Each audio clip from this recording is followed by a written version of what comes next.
Baik, Assalamualaikum warahmatullahi wabarakatuh. Perkenalkan, nama saya Sukma Maulana Indrajit, NIM 2124 110 2077. Pada kesempatan kali ini, saya akan mereview sebuah paper yang berjudul Model Data Warehouse dengan Metodologi Kimball untuk mendukung pengambilan keputusan dalam pemeliharaan aset.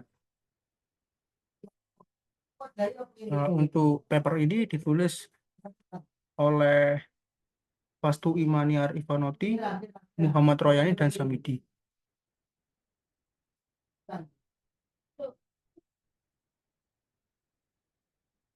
Baik, yang pertama adalah pendahuluan.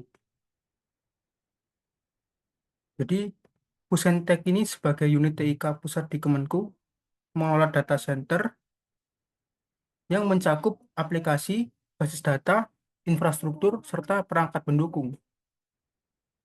Dalam pengelolaan layanan TIK ini, Pusentek menerapkan framework ITSM, yaitu Information Technology Service Management, dan diimplementasikan melalui aplikasi ITSM ePrime. Salah satu modul pada aplikasi ITSM ePrime adalah modul CMDB yang digunakan sebagai pencatatan aset-aset TIK milik Pusintek. Beberapa permasalahan yang dihadapi antara lain pencarian aset untuk menentukan prioritas maupun penanganan insiden membutuhkan waktu yang lama, serta tidak ada ringkasan aset yang dikelola oleh Pusintek untuk kebutuhan pengambilan keputusan oleh pimpinan. Dalam menyajikan data terkait aset TIK, pegawai perlu mengunduh data dari aplikasi ITSM ePrime dalam bentuk Excel, kemudian mengolahnya sesuai kebutuhan. Dengan banyaknya jumlah perangkat yang dikelola, maka pengolahan data secara manual menggunakan Miss Excel dapat menimbulkan risiko human error. Hingga perlu dibangun sebuah data warehouse untuk memanajemen aset yang dapat dimanfaatkan dalam pembuatan dashboard oleh tim analisis. Selain itu juga pimpinan dapat memantau perangkat yang dikelola. Selanjutnya adalah metode penelitian. Yang pertama ada IT Service Management atau ITSM. Seperti yang kita ketahui tadi, bahwa aplikasi buatan Pusintek itu menggunakan ITSM, yaitu sebuah metode pengelolaan teknologi IT yang berfokus pada perspektif pengguna layanan TI atau sekumpulan proses yang dilakukan oleh suatu organisasi untuk memastikan kualitas layanan TI sesuai dengan kebutuhan pengguna. Yang kedua ada data warehouse. Data warehouse adalah basis data yang menyimpan dan memelihara data analitis secara terpisah dari basis data yang berorientasi pada transaksi untuk mendukung proses pembuatan keputusan oleh manajemen. Seperti yang kita ketahui tadi, bahwa aplikasi buatan Pusintek itu memiliki banyak sekali permasalahan dan juga kurang efektif. Oleh karena itu, perlu adanya data warehouse agar pengguna atau mungkin pimpinan dapat melakukan pengelolaan serta pengambilan keputusan dengan cara yang lebih cepat dan juga baik. Pada paper ini, itu menggunakan metodologi Kimball. Dan metodologi Kimball ini sebenarnya ada dua, itu 9 step dan juga 4 step. Tapi yang ada pada paper ini adalah 4 step. Yang pertama, menentukan proses bisnis. Yang kedua, menentukan granula. Yang ketiga, mengidentifikasi dimensi. Dan yang keempat, mengidentifikasi fakta. Dari melihat permasalahan dan kondisi, maka dibuatlah sebuah kerangka konsep. Jadi ada permasalahan, ada kondisi saat ini, nanti akan dianalisis dan pengumpulan data. Yang pertama ada wawancara dengan pembuatan KAK, pengelolaan aset, dan pengembangan aplikasi. Yang kedua ada menentukan kriteria pemilihan perangkat. Yang ketiga ada verifikasi data iOS, perangkat berdasarkan merek dan tipe. Setelah itu, masuk ke metodologi dan perancangan data warehouse menggunakan dimensional modeling Kimball 4 step. Setelah itu, setelah membuat data warehouse, maka akan diuji menggunakan pengujian UAT, black box testing, dan juga kuantitatif. Setelah itu, dengan dibuatnya data warehouse ini, maka ada beberapa kondisi yang diharapkan. Yang pertama, pencatatan CMDB terkelola dengan baik. Yang kedua, dapat melakukan monitoring status perangkat dan sebagai dasar penyusunan dokumen pemeliharaan perangkat dan pengadaan perangkat.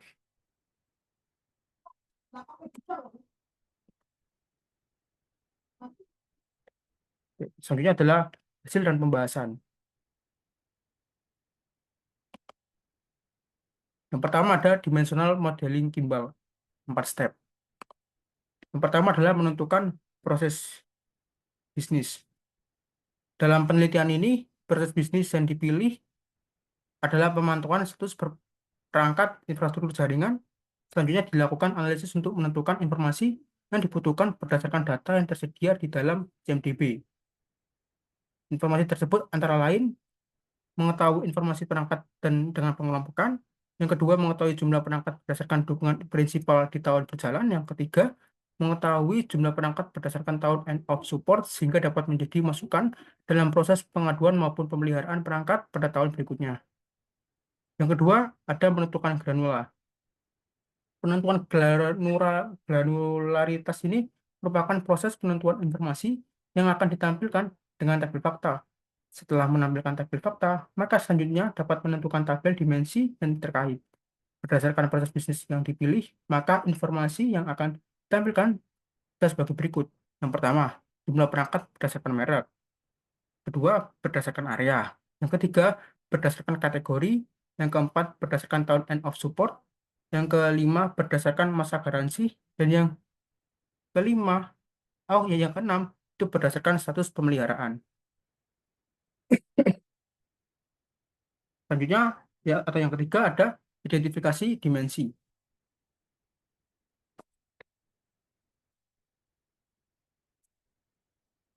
Yang pada identifikasi dimensi ini yang berhubungan dengan tabel fakta. Dimensi adalah sudut pandang untuk mendeskripsikan fakta dalam tabel fakta. Dimensi yang teridentifikasi adalah merek, area, kategori, EOS, dan garansi dan status pemeliharaan. Seperti ini ya berikut tabelnya.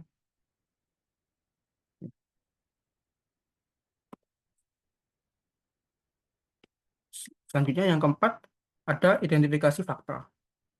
Pada tahapan ini dilakukan penentuan tabel fakta yang dapat mengimplementasikan semua grain yang digunakan yaitu tabel F infrastruktur.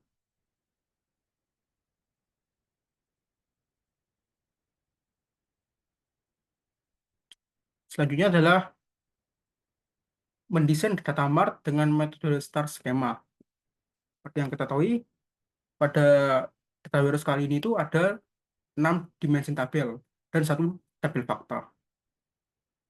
Yang pertama ada dimension area, dimension EOS, dimension pemeliharaan, dimension merek, dimension kategori, dan ada dimension garansi yang nantinya akan berelasi dengan tabel infrastruktur atau tabel fakta ini.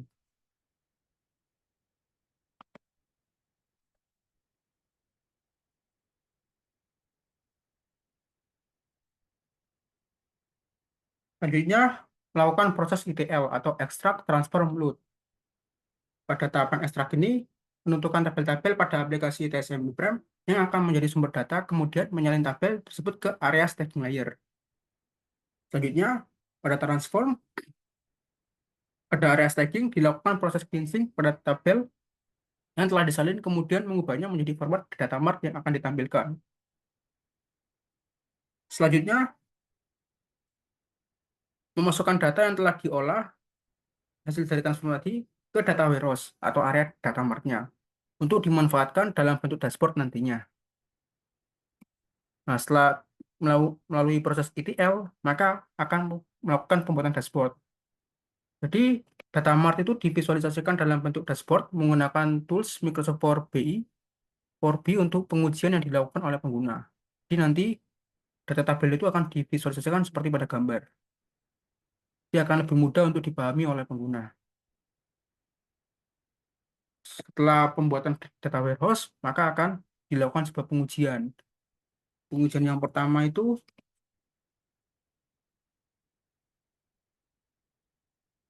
ada pengujian black box seperti ini. Dia melihat apakah ada yang berhasil atau gagal gitu. Dan pada pengujian yang kali ini tuh dari 6 itu semuanya berhasil. Setelah itu ada pengujian UAT, jadi berbentuk kuesioner seperti ini. Jadi ada pertanyaan dan eh,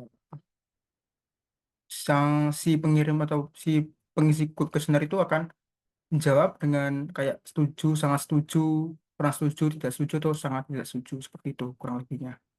Dan di sini ada kurang lebih 35 responden dan kebanyakan mereka sangat-sangat setuju dengan pertanyaannya. Walaupun ada yang mungkin cuma kurang setuju yaitu 3 saja.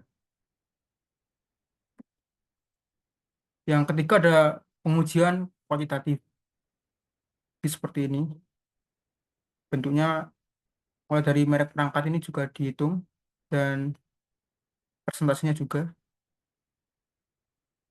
Setelah dari pengujian, ya maka kesimpulan yang terakhir. Jadi pada paper ini ada 4 kesimpulan. Yang pertama, data warehouse CMDB Busintek yang dirancang menggunakan metodologi 4 step timbal dan metode star skema serta divisualisasikan dalam bentuk dashboard dapat diterima oleh pengguna dengan persentase penerimaan sebesar 95%. Yang kedua, hasil data warehouse menunjukkan selisih sebesar 3,39% untuk merek Cisco dan 4,17% untuk merek Huawei. Dari jumlah perangkat tersebut dapat disebabkan adanya pertimbangan non teknis seperti perubahan kebijakan anggaran. Jadi sesuai dengan anggaran ya, karena setiap hardware itu kan punya harga yang berbeda. Maka ya seperti ini. Yang ketiga, data warehouse yang dibangun dapat menjadi salah satu dasar awal dalam penentuan jumlah perangkat yang dipelihara maupun diganti, karena terdapat pertimbangan teknis maupun non teknis lainnya yang harus diperhatikan.